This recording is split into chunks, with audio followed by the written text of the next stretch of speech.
آپ نے کہا کہ خالد بن ولید رضی اللہ عنہ اگرچہ فتح مکہ سے پہلے مسلمان ہوئے لیکن وہ صلح حدیبیہ کے بعد مسلمان ہوئے تھے۔ حضرت عمر بن عاص اور حضرت خالد بن ولید جب انہوں نے دیکھا کہ پلڑا اس طرف جا رہا ہے تو وہ مسلمان ہو گئے۔ کہتے ہیں کہ یہ اسلام کی حقانیت کو دیکھ کر مسلمان نہیں ہوئے، بلکہ انہوں نے دیکھا کہ غلبہ اسلام کو مل رہا ہے، لہٰذا ہم بھی مسلمان ہو جائیں، لہٰذا ہمیں بھی کوئی عہدہ اقتدار مل، یہی مراد ہے نا مرزا صاحب آپ کی۔ کہتے ہیں یہ بڑے سمجھدار لوگ تھے اور یہ طنز کر رہے ہیں مرزا صاحب، کہتے ہیں بڑے سمجھدار لوگ تھے، ان کو پتہ چل گیا کہ اب اسلام کا ہی غلبہ ہے۔ حالانکہ نبی علیہ السلام کی دعوت کو 19 سال گزر چکے تھے، ان لوگوں نے اسلام قبول نہیں کیا۔ اور خالد ابن ولید اگرچہ فتح مکہ سے پہلے مسلمان ہوئے لیکن وہ صلح حدیبیہ کے بعد مسلمان ہوئے تھے۔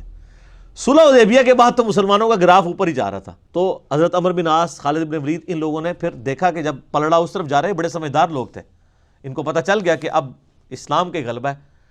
تو حالانکہ نبی علیہ السلام کی دعوت کو 19 سال گزر چکے تھے، ان لوگوں نے ایمان قبول نہیں کیا، 19 سال کے بعد ایمان قبول کر لیا۔ کہتے ہیں کہ 19 سال انہوں نے اسلام قبول نہیں کیا، لیکن جب دیکھا کہ اسلام غالب ہو رہا ہے تو فوراً اسلام قبول کر لیا۔ یہ سیدنا عمر بن عاص رضی اللہ عنہ، سیدنا خالد بن ولید رضی اللہ عنہ اور باقی جو صحابہ صلح حدیبیہ کے بعد مسلمان ہوئے، ان کی نیت پر حملہ کر رہے ہیں، ان کی نیت پر انہیں شک ہے۔ کہتے ہیں کہ وہ اسلام کا غلبہ دیکھ کر، طاقت دیکھ کر مسلمان ہوئے، نہ کہ اسلام کی حقانیت دیکھ کر۔ حالانکہ اس میں ایک پہلو یہ بھی ہو سکتا تھا کہ اسلام کا غلبہ دراصل اسلام کی حقانیت کی دلیل ہی تو تھا۔ مرزا صاحب، قرآن کریم میں کتنے مقامات پر اللہ تبارک و تعالیٰ نے غلبے کو، مسلمانوں کی جو فتح ہے اس کو اپنی ایک نشانی بیان کیا ہے اور اسلام کی حقانیت بتایا ہے۔ تو کیوں نہ آپ یہ بات سوچ لیتے کہ اسلام کا غلبہ چونکہ اسلام کی حقانیت کی دلیل تھی، لہٰذا یہ اسلام کی حقانیت دیکھ کر مسلمان ہوئے، کتنی اچھی بات ہوتی۔ لیکن مرزا صاحب، آپ نے صحابہ کرام کی عظمت کو تار تار کرنے کی کوشش کرنی ہوتی ہر موقع پر، تو آپ نے کہا کہ یہ بڑے سیانے لوگ تھے، اسلام کا غلبہ دیکھ کر مسلمان ہو گئے، حالانکہ پہلے 19 سال اللہ کے رسول صلی اللہ علیہ وسلم دعوت دیتے رہے، یہ مسلمان ہی۔ یہ مرزا صاحب آپ کے پاس، یہ میرے پاس، یہ انسان کے پاس یہ اختیار ہے۔ اللہ تبارک و تعالیٰ جس کو چاہے جب چاہے ہدایت دیتا ہے، جس کو نہ چاہے ہدایت نہیں دیتا۔ نبی کریم صلی اللہ علیہ وسلم کے چچا ابو طالب کتنے نبی کریم صلی اللہ علیہ وسلم کے خیر خواہ ہیں، کتنے حامی ہیں، اور آپ صلی اللہ علیہ وسلم کتنے رنجیدہ ہیں ان کے بغیر اسلام لائے، بغیر ایمان لائے فوت ہونے پر۔ لیکن اللہ کی قدرت اور مشیت ایسی ہے۔ ادھر سیدنا عمر فاروق رضی اللہ عنہ بھی کچھ عرصہ بعد اسلام لائے نا، فوراً اسلام نہیں لائے، تو کیا آپ تان کریں گے کہ اتنے سال نبی کریم صلی اللہ علیہ وسلم دعوت دیتے رہے، مسلمان نہیں ہوئے، بعد میں مسلمان ہوئے؟ جہاں اللہ تبارک و تعالیٰ جب کسی کو توفیق دے، اس میں طنز کی اور تان کی کیا بات ہے، اور اس میں یہ بات کرنے کی ضرورت کیا ہے کہ اتنے سال اسلام کی دعوت ملتی رہی، مسلمان نہ ہوئے، پھر اسلام کا غلبہ دیکھا تو فوراً مسلمان ہو گئے، بڑے سیانے لوگ تھے۔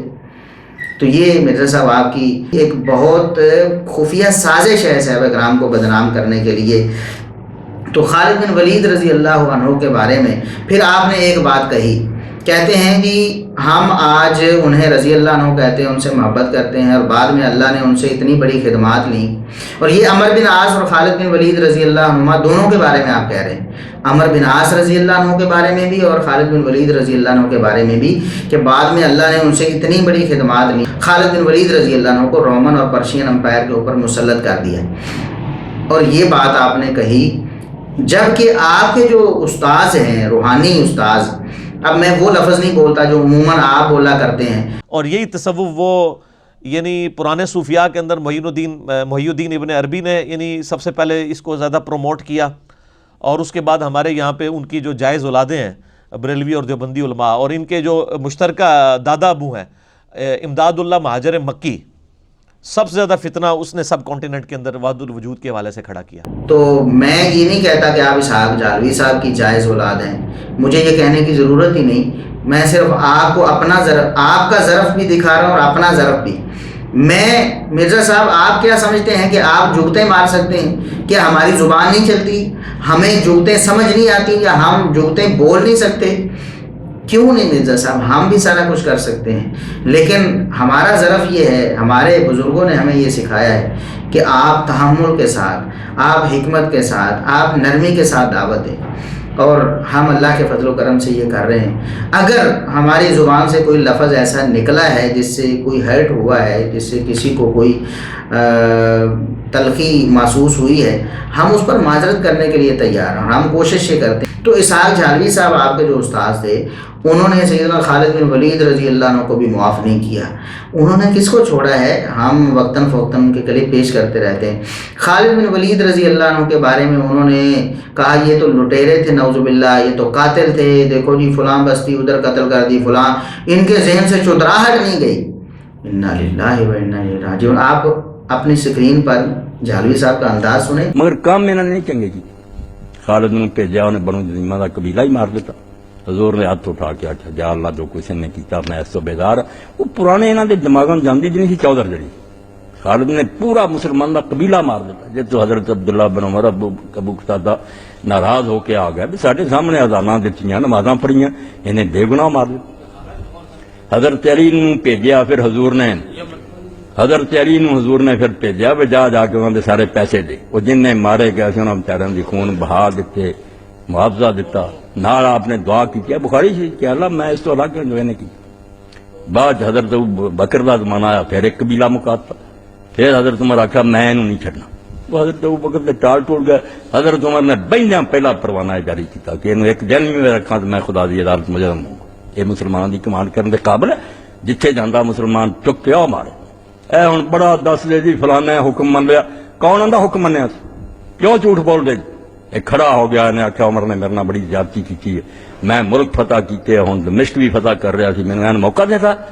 وہ ایک مسلمان اٹھ کھڑا آیا، انہیں آخیا بہ جائے مسلمانوں فتنہ نہ پا، جو امیر المومنین دا حکم انہوں مان، اسی نہیں سننا چاہتے.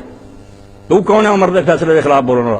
پھر کہنے لگا نہیں عمر دے ہوندیاں فتنہ کی پینا. انہیں آخیا بہ پھر عمر دے ہوندیاں نہیں فتنہ بہنا. پھر ہمت چلا گیا، اتنے گمنامی کی موت مر گیا.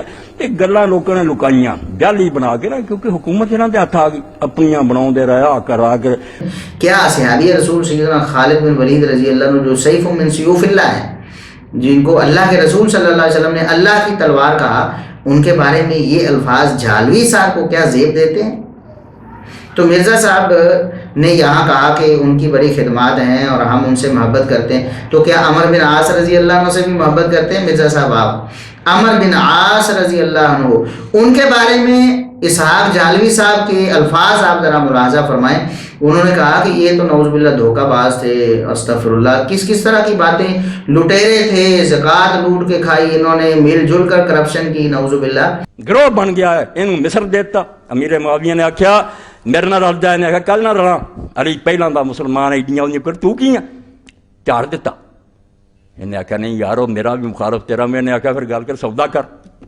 انہیں آخیا سودا ہے کہ مصر جو چھین لواں گے علی کولوں تا حیات تیرا، اتنے تو گورنر رہیں گا، اور ایک پائی نہیں تیرے کو رہنی، اتنا سارا جو مالیہ خراج تو کھاویں گا. دین بیچ دیتا. حضرت علی دا گورنر قتل کر کے سنبھال لی، زندگی پر خراج کھانا رہا. تے بعد چاہ کے حضرت عمر بن العاص نے امیر معاویہ صاحب نے کڈا بڑا جھوٹ بولا، علانیہ دھوکہ کیا. حضرت عمر بن العاص نے ابو موسیٰ اشعری ان سے بات کوئی طے کی اور مجلس میں آ کر اعلان کر دیا کہ علی کے ثالث نے علی کو معزول کر دیا، میں معاویہ کو خلیفہ بناتا. یہ جھالوی صاحب ہیں آپ کے استاد، کتنے جھوٹ بولے انہوں نے صحابہ کرام کی عزت کو داغدار کرنے کے لیے. تو کیا یہ کامیاب ہو گئے اپنے مشن میں؟